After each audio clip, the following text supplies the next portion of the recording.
Aujourd'hui, je vais vous montrer une aventure, science-fiction. Film à suspense de 2020, intitulé Voyager. Spoiler à venir. Faites attention et prenez soin de vous. La Terre est en train de mourir. Les scientifiques recherchent une nouvelle planète capable de soutenir la vie humaine et la trouvent dans l'année 2063. La planète est vue à l'écran, tandis qu'une femme explique que c'est une planète. L'homme peut coloniser. Elle continue en disant qu'une mission de reconnaissance sur la planète devrait être envoyée. Puisque le voyage y prendra 86 ans, l'équipage de la mission reproduira sur le navire, faisant de la 3e génération à bord celle qui atteindra la planète. L'équipage est génétiquement conçu sur Terre en combinant les gènes de scientifiques de premier plan. On voit un homme parler d'eux. Le raisonnement derrière ce plan, justifiant pourquoi l'équipage sera spécialement conçu. À l'homme de la mission, composé des enfants élevés et formés uniquement pour son but. La prochaine étape consiste à évaluer quand ils seront prêts à partir. Plus l'équipage est jeune, plus longtemps les ressources peuvent être préservées. Mais, Elvom, Richard, craint qu'ils ne puissent pas être entièrement équipés pour faire face à la complexité des voyages spatiaux par eux-mêmes. Plus tard, Richard est vu entrer dans une installation où l'équipage d'enfants est élevé et il met un équipement de protection complet. Il entre dans les pièces où ils vivent et quand ils le voient, ils se réjouissent tous. Richard surveille où ils sont dans leur éducation, puis met Christopher, Sela et Zach au lit.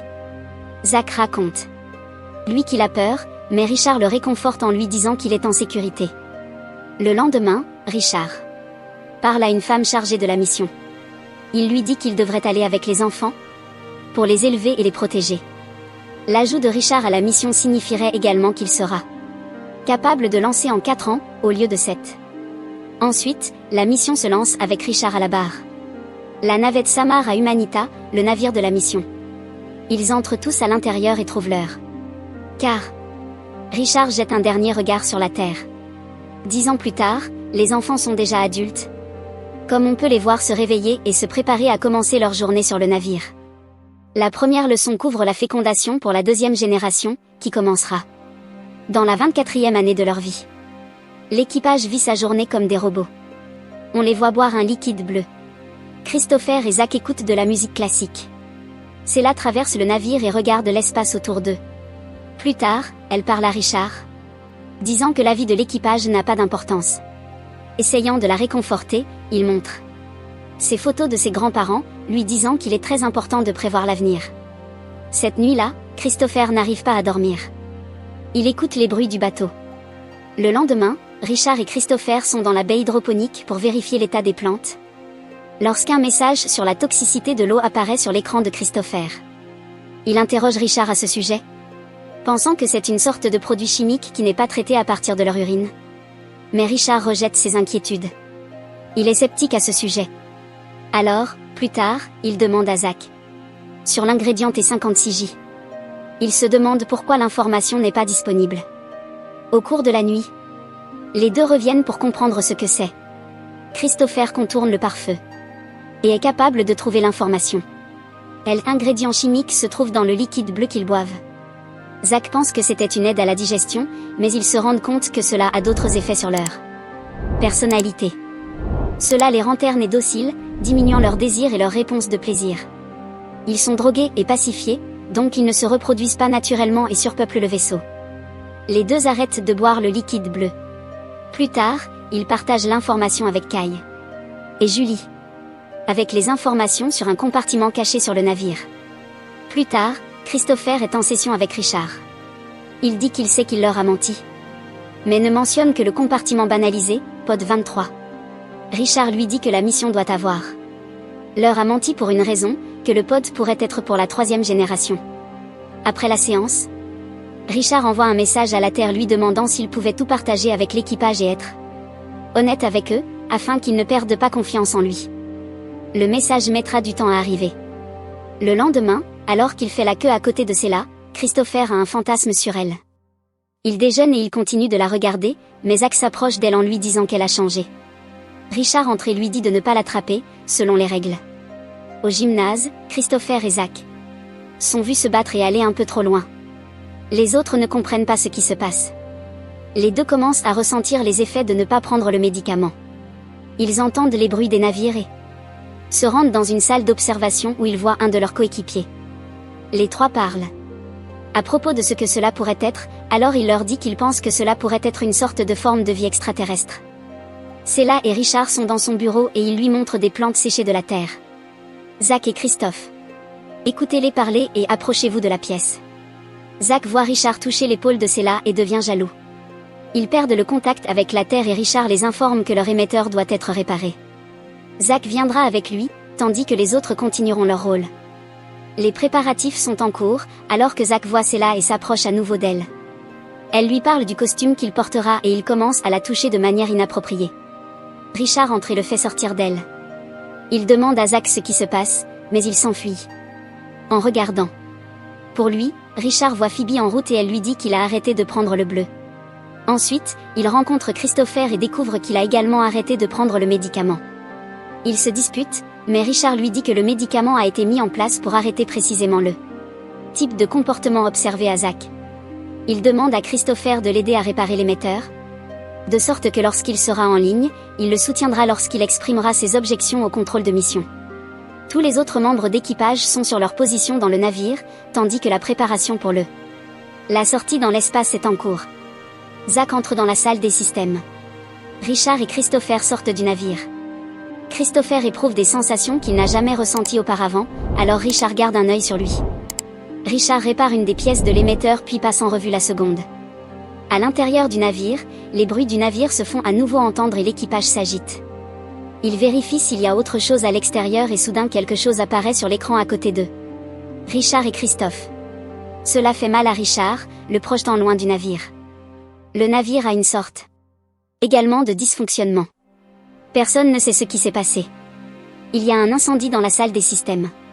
Christopher amène Richard à l'intérieur et il l'emmène à l'hôpital. Toutes sortes d'erreurs apparaissent sur le navire, de la navigation à la communication. L'équipe médicale essaie l'attente de réanimer Richard, mais ça ne marche pas. Céla est le médecin-chef et le déclare mort. Plus tard, l'équipage a une réunion, où il parle de ce qui s'est passé. Il mentionne le grincement. L'un des membres de l'équipage dit avoir vu quelque chose sur le surveiller quand c'est arrivé, cela ressemblait à une force qui sautait dans Richard, comme si c'était quelque chose d'extraterrestre. Phoebe se met à pleurer. Christopher les réconforte en disant que s'ils restent ensemble, ils iront bien. Les systèmes redémarrent et l'équipage vérifie les archives de surveillance, mais toutes les images ont été supprimées par le feu dans la salle des systèmes. Ils doivent choisir un nouveau chef. Officier. Zach dit qu'il devrait être chef. Mais les autres disent qu'ils ont besoin d'élections. Tous. Ils votent et placent Christopher comme officier en chef.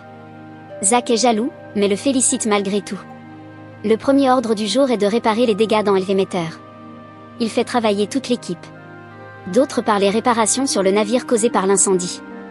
Le système de surveillance est la dernière chose sur la liste de réparation, afin qu'ils puissent voir ce qui est arrivé à Richard. Ils espèrent que les disques sont intacts. Céla se rend à son bureau et regarde ses photos et vidéos, quand Christopher arrive à la porte. Elle lui dit qu'elle est censée détruire ses archives personnelles, même si elle ne veut pas.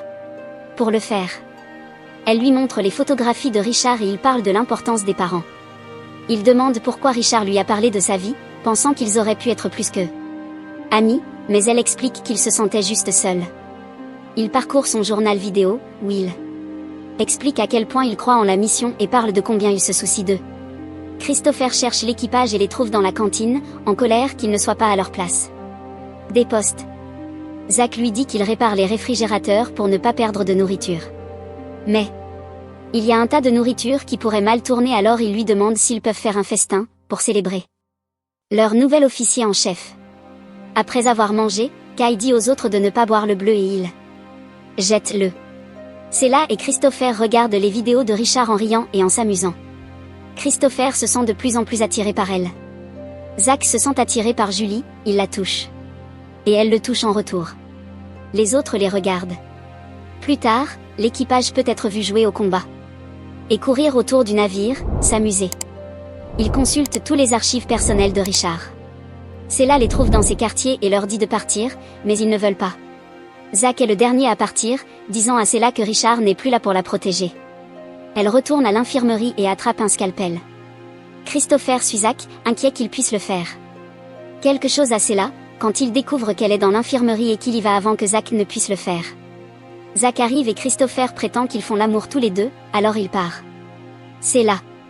Le menace avec le scalpel, ne comprenant pas ses intentions. Mais quand il dit qu'il est là pour aider-la, elle dit qu'il devrait aider le reste de l'équipage, car ils deviennent incontrôlables. Christopher part et trouve Zach en chemin, lui disant de rester loin de Cella, quand ils entendent à nouveau l'étrange bruit de crépitement. Il le suit autour du navire, comme d'autres peuvent l'entendre aussi. Kai voit Julie se rapprocher d'un autre membre d'équipage, alors il se met en colère et le frappe. Ils se battent. Plus tard dans la cantina, Christopher essaie de faire en sorte que l'équipage se comporte bien. Mais il n'aime pas ça. Soudain, le membre d'équipage que Kai a battu commence à le frapper avec un outil. Christopher l'arrête en le frappant aussi. Il dit à tout le monde d'aller chercher Kai et l'autre. On soigne et on se retrouve ensuite à la salle commune. Lors de la réunion, il dit à tout le monde que les combats doivent cesser et les réparations doivent continuer. Zach le défie et d'autres pensent qu'ils ne devraient pas faire le travail parce qu'ils n'iront pas jusqu'au bout de la mission. Christopher dit que leurs petits-enfants le feront et qu'ils doivent les soutenir. Les membres d'équipage disent qu'il ne veut pas travailler dans la salle des systèmes parce que l'extraterrestre y vit. Ils pensent que Christopher l'a apporté quand Richard est mort. Phoebe suggère qu'il répare la surveillance système et voir ce qui s'est passé, mais Zach la rabaisse et dit à Christopher de se taire aussi. Il ne se soucie plus des règles et essaie de mettre les autres de son côté.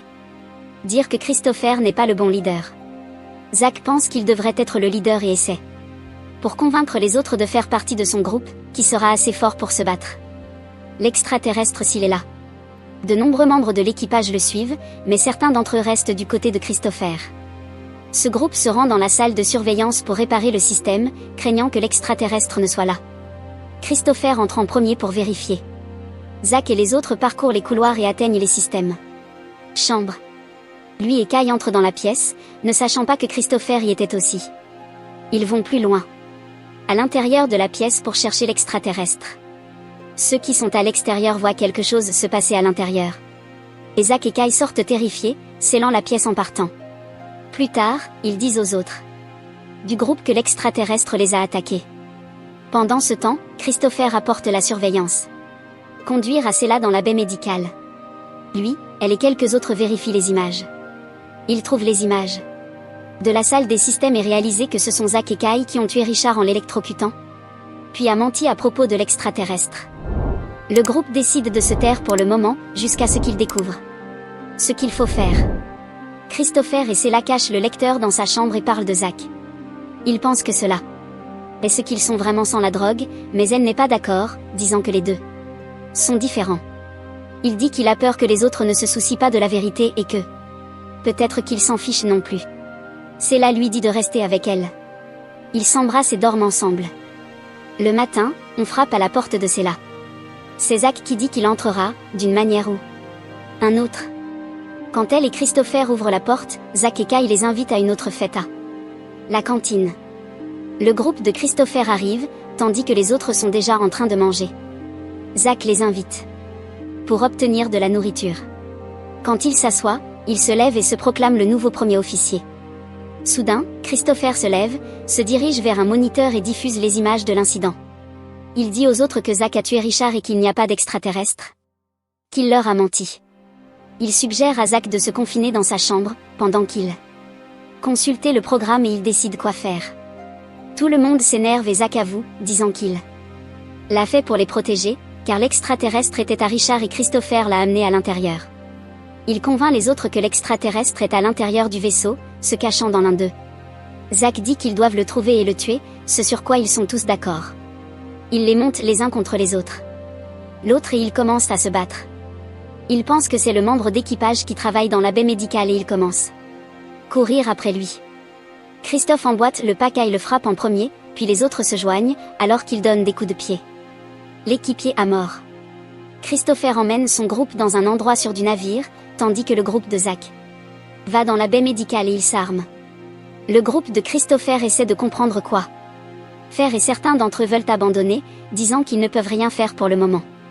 Ils pensent qu'ils devraient rejoindre le groupe de Zach et essayer de le détenir plus tard, car son groupe a des armes et ils ne le faites pas. Cella se rend compte que Christopher est au courant des armes cachées sur le navire dans le Compartiment secret.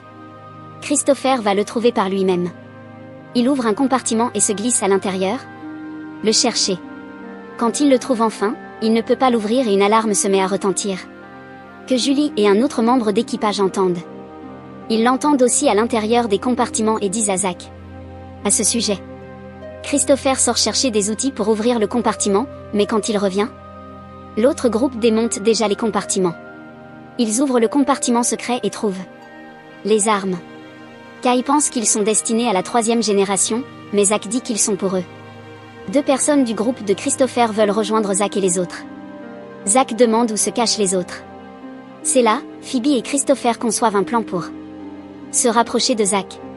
Ils suggèrent qu'ils devraient le tuer, mais Phoebe n'aime pas ça. C'est là les regarde sur le moniteur et voit qu'ils bougent, venant après eux. Ils coupent leur courant et arrivent dans la chambre. C'est là dit à son groupe de ne pas résister, alors que les autres prennent d'assaut. La pièce est attrapée. C'est là les arrête, alors qu'ils entraînent Christopher, et demandent à parler. En privé à Zach. Elle dit qu'elle veut être avec lui et rejoindre son groupe, alors qu'elle s'approche de lui. Mais il la rejette, se moquant d'elle, quand Phoebe apparaît en lui demandant s'ils sont tous devenus fous. Elle dit qu'ils peuvent décider de ne pas agir comme ils l'ont fait. Mais ils lui disent tous de se taire. Soudain, Kai la tue au choc de tout le monde, y compris Zach. Mais il le retourne et s'en va. Après Christophe. Lui et Sela s'échappent, mais les autres les chassent dans tout le navire. Ils se cachent dans un évan, mais les autres trouvent rapidement de qui il s'agit. Zach tire à l'intérieur, comme le raconte Julie.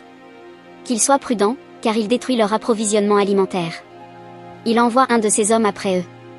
Pour voir s'il les a, mais ils s'échappent à nouveau. Soudain, quelqu'un leur tire dessus, alors ils commencent à la recherche d'armes. Christopher trouve un extincteur et alors que Kai entre dans la baie médicale, il le neutralise et le tue accidentellement. Zach les trouve rapidement et leur tire dessus. Alors qu'ils s'enfuient. Ils entrent dans un sas et Christopher dit à Sela d'enfiler une combinaison spatiale. Il couvre la fenêtre du sas. Lorsque Zach l'atteint, il tire sans hésitation. Soudain, il est aspiré à l'intérieur, car la trappe vers l'extérieur a été ouverte.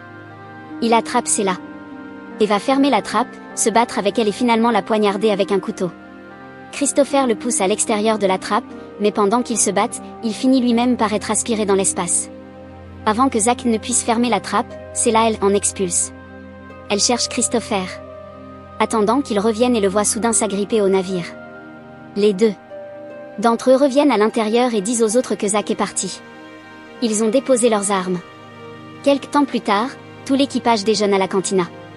Sela demande à Christopher comment il peut faire en sorte que quelque chose comme ça ne se reproduise plus. Ils écoutent certains des enregistrements de Richard. Encore une fois, dans lequel il dit que peu importe ce qui se passe mal pendant la mission, ceux qui prévalent sont la preuve que les humains valent la peine d'être sauvés. L'équipage vote à nouveau pour un nouveau chef et ils choisissent Sela. Elle enregistre un journal dans lequel elle dit qu'ils voteront pour tout à partir de ce moment et qu'ils ne retourneront toujours pas dans le bleu. L'équipage continue de réparer le navire et de travailler ensemble en paix au fil du temps. Sela peut être vue enceinte et le bébé appartient à Christopher. Le bébé est né.